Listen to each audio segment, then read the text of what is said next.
Labour Party's full of hate. 5, 6, 7, 8, the Labour Party's full of hate. So you're one of the rally organisers today from the Campaign Against Antisemitism. Can you tell me why you thought it was necessary to organise this protest? Well, the trigger was the actions by Jeremy Corbyn and the National Executive Committee a couple of days ago when they rejected adopting the International Holocaust Remembrance Alliance definition of anti-Semitism and decided to steam ahead with their own completely butchered version, which effectively protects certain types of anti-Semitic discourse within the party. It doesn't just protect it, it encourages it. So that was a watershed. Things have changed.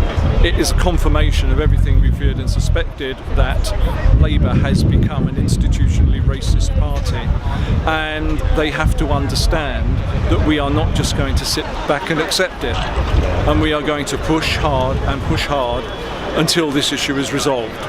I mean, for moderate Labour members, insofar as they still exist, do you think they just, especially moderate Labour MPs, do you think they should stick with the party, or is it now so far gone that they should leave and form another party or something like that? Look, I understand MPs who have been part of Labour, Labour's been in their blood for a long time, feeling that they don't want to hand it over to a bunch of hard left fanatics. I get that. They want to try and fight it from within, but it's gone. They don't have a chance. The hard left is in total control. The PLP has virtually no control. They should leave. Yeah. I mean, the one thing that's really, so I'm not Jewish, but the one thing that's really shocked me, speaking to people here, I've spoken to about a dozen people, is every single person's either said they're considering leaving the UK if Corbyn becomes Prime Minister, or that people they know are their family. It's a conversation going on. I mean, is this something you're concerned about? Is this a conversation which is happening in a lot of Jewish households, a lot of Jewish communities? Well, what you have to understand is that the Holocaust ended just over 70 years ago, and prior to that, it was an endless chain of persecution and exile for the Jewish people. So they see everything through the lens of the Holocaust because they know what can happen. And when they see this, and because the Holocaust didn't start with gas chambers and mass shootings and death marches, it began with people saying these sorts of things that are going on over the road in the Labour Party. So when they see that, they know from history how that can develop. Inevitably, they are then having conversations about whether there is a future for them in this country. Do you think that your party is now institutionally anti-Semitic? Yes.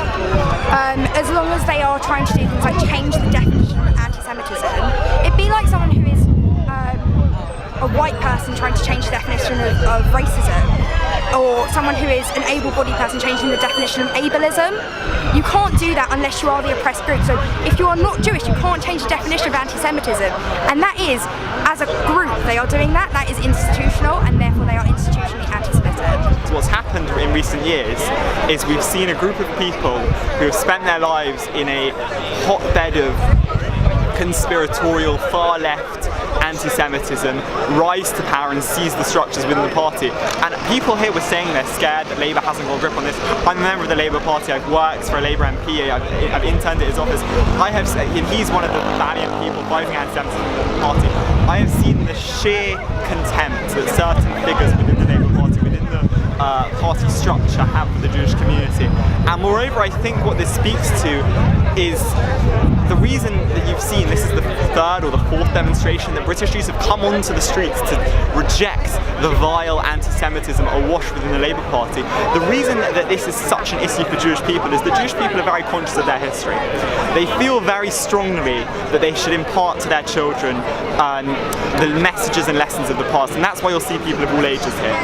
And I think particularly with the context of the Jewish people, to see Holocaust denial in a major political party is a very alarming thing. So I think the sheer potency of some of the vile stuff that we've seen has brought many people here who have never been on a rally before in their lives. Yeah. I mean, obviously it's very interesting that you mentioned Margaret Hodges' words. I mean, she called Corbyn personally a racist and anti-Semite. I mean, do you think that Corbyn's a racist and anti-Semite, or do you think he's kind of blind to what's going on? Well, I think there are three interpretations for what Corbyn is. You could look at his statements, where he defended Stephen Sizer, an anti-Semitic vicar, where he actually defended Hamas. If you look at the speech in which he called them his friends, He defended them as a movement for social justice. He has endorsed a group of people whose founding document calls for the extermination of my people, and he's the leader of my political party. It's heartbreaking stuff. I think your question is Corbyn himself an anti-Semite? And I have spent years trying to excuse away his various utterances and his associations, and I am forced to come as someone of the left to exactly the same conclusion that many Labour MPs have come to. And it's a scary thing that a person so close to power in 2018 is seen by the people closest to him, the people who have been on the backbenches with him for many years, as an anti-Semite, and I trust their judgment wholeheartedly. I mean, that's an incredible thing for a party which claims to be anti-racist and obviously historically genuinely was anti-racist. It's incredible it's reached that point where an ethnic minority feels they might have to leave the UK.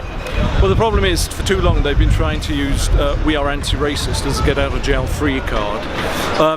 Though hard left politics, here's the problem.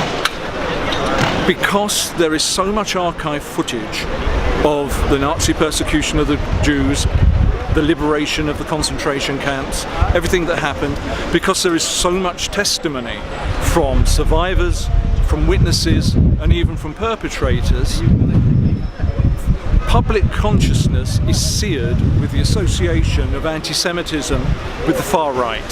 So they know it. When they see it coming from the far right, they know what it is and they understand it. Because there is none of that material that comes from the Soviet era, people tend not to understand that far left, hard left politics are as much imbued with anti-Semitism as those of the far right. And Marxism, Stalinism, Trotskyism, the people who are now in control of the party are steeped in those politics. That's where they've grown up, that's the echo chamber they've lived in. So, this doesn't come as a surprise to us. It's still a shock, emotionally, but it doesn't come as a surprise. And what we're seeing today in Labour is an insidious problem of institutional racism, as has been identified. And I'm here to support the Campaign Against Antisemitism, which I think has done a very good job. It's not been around for very long, only been around for a few years. And what they've done is they've not just identified that there's a massive issue within the Labour Party, they've not just identified that that issue is not just about what we call old-fashioned anti-Semitism, it's also about anti-Israel and anti-Zionist activity, but they're here to actually demand action. And that's the crucial step. It's not enough to just condemn what's going on, which is terrible in Labour. You've actually got to demand change, and that's what I think the Campaign Against Antisemitism is doing, and I'm supporting them. And when Corbyn says that he's got zero tolerance for anti-Semitism, he said that back in March, do you just think that's complete nonsense because you don't believe that at all? It is, and it can't be taken seriously. It's a mantra that he's repeated, I think, under pressure, under huge political pressure. But the fact is that the problems of anti-Semitism in Labour are stemming from what he has said and what he's done. I mean, as they say, the fish is rotting from the head. So he's befriended Hamas and Hezbollah, and Stephen Sizer and Ryan Salah, and many other people who are very deeply anti-Semitic, and he's defended them and he's excused them and he's whitewashed the problem. And actually, even worse than that, he has said, and others who are around him have said, that when Jews make the point that they are victims of anti-Semitism, it's nothing but a smear. Now, this is bad on two grounds. First of all, because it violates the principle from the Macpherson report that when you are looking at a group, any victim group who complains that they are victims of racism, you have to take what they say seriously.